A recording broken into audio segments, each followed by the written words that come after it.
अस्सलाम वालेकुम दोस्तों। अॼु जी वीडियो में आउं तव्हांखे ॿुधाईंदुसि त तव्हां बि ईज़ी पैसा ऐप ज़रिए पैसा कमाए सघो था। हिन में 4 तरीक़ा आहिनि जंहिंसां तव्हां पाण बि पैसा कमाए सघो था। आउं तव्हांखे 4 ई तरीक़ा ॿुधाईंदुसि, बाक़ी तव्हां पाण सिलेक्ट कजो त कहिड़े तरीक़े सां तव्हां पैसा कमाए सघो था। आउं आहियां बाक़िर अली, यूट्यूब चैनल बाक़िर सिंधीअ सां गॾु। वीडियो खे लाइक ऐं चैनल खे सब्सक्राइब।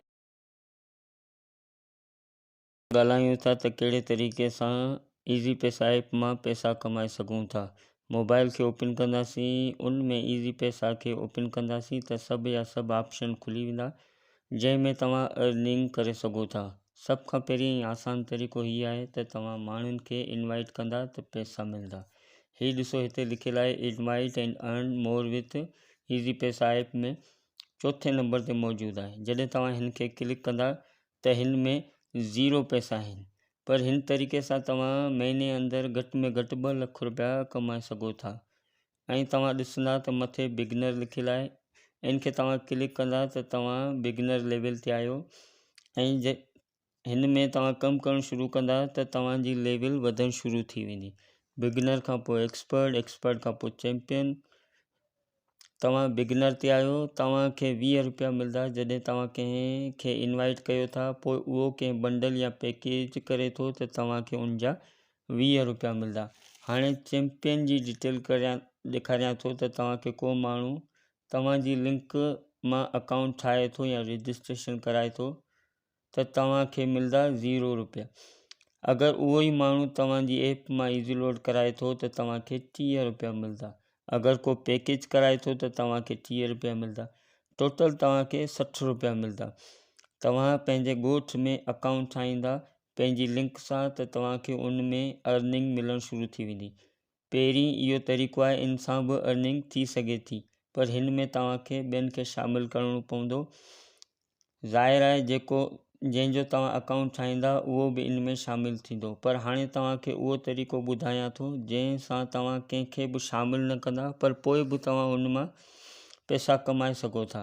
नंबर 2 ते आहे सेविंग पॉकेट। हीउ हिकु नओं तरीक़ो आहे ऐं हिन जा इश्तिहार बि हलनि था। हिन में छा आहे, हिन में इहो आहे त तव्हां कमेटी रखी सघो था, जंहिंखे VC बि चवंदा आहिनि।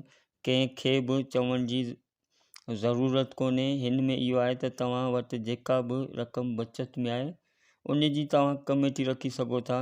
उन जो तरीक़ो हीअ आहे त तव्हां सेविंग पॉकेट में वेंदा, उन में वञण खां पोइ तव्हां वटि अमाउंट जो ऑप्शन ईंदो। घटि में घटि 1000, जेतिरो बि तव्हां रखी सघो था। ऐं 5000 करियां थो। हीअ चवे थो त केतिरा महीना करिणो आहे, ऐं 6 महीना लिखां थो। उनखां पोइ हेठि अचे थो त वार्ड समरी आहे, I want to hold competition. अगरि तव्हां हिन ते टिक लॻाईंदा त तव्हांखे एक्स्ट्रा 2 रुपया 27 पैसा ॾींदो। पोइ हिन खे सेव कंदा त मुंहिंजी पहिरीं पेमेंट खे सेव कंदासीं त उहा 883 रुपया थिए थी। अगरि मुंहिंजे अकाउंट में बैलेंस हूंदो त हीअ ख़ुदि ई किस्त कटे छॾींदो।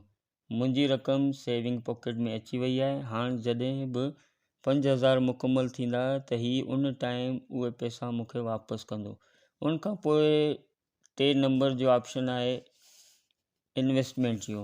इन्वेस्टमेंट मां छा मुराद आहे, तव्हां वटि जेकी बि रक़म आहे उहा तव्हां ईज़ी पैसा ऐप में रखंदा त उन जे बदिले में हू तव्हांखे एक्स्ट्रा रक़म ॾींदो रहंदो। हिते सेविंग जो ऑप्शन आहे, उनखे तव्हां क्लिक कंदा त सिल्वर, गोल्डन ऐं टाइटन डायमंड प्लेन रखियल आहिनि। डायमंड प्लेन में तव्हां घटि में घटि 1.5 लख रुपया रखंदा त तव्हांखे उन जो 18% प्रॉफिट ॾींदो। आउं वञा थो प्रॉफिट कैलकुलेटर ते, आउं लिखां थो 5 लख रुपया। तव्हां इन्वेस्ट कंदा त महीने में तव्हांखे 7500 रुपया एक्स्ट्रा रक़म ॾींदो। ऐं आख़िर में जेको ऑप्शन आहे उहो इन्वेस्टमेंट जो आहे। हिन इन्वेस्टमेंट मां छा मुराद आहे, ही उहा इन्वेस्टमेंट प्लान जंहिं में फंड्स आहिनि, जंहिं म्यूचुअल फंड्स, इन में तव्हां इन्वेस्टमेंट करे सघो था। हीउ हिकु इस्लामिक तरीक़ो आहे, तव्हां भले कंहिं आलिम सां मशवरो वठी सघो था।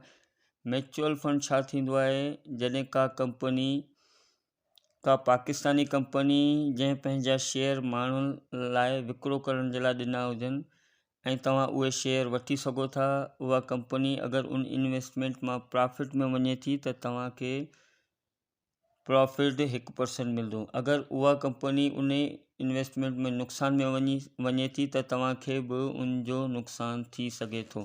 हीअ आहिनि ईज़ी पैसा ऐप मां पैसा कमाइण जा आसान तरीक़ा। उमेदु आहे त वीडियो सुठी लॻी हूंदी। अगरि वीडियो सुठी लॻे त वीडियो खे लाइक कजो ऐं चैनल खे सब्सक्राइब कजो। रखिजो पंहिंजो ख़्यालु। अल्लाह हाफ़िज़।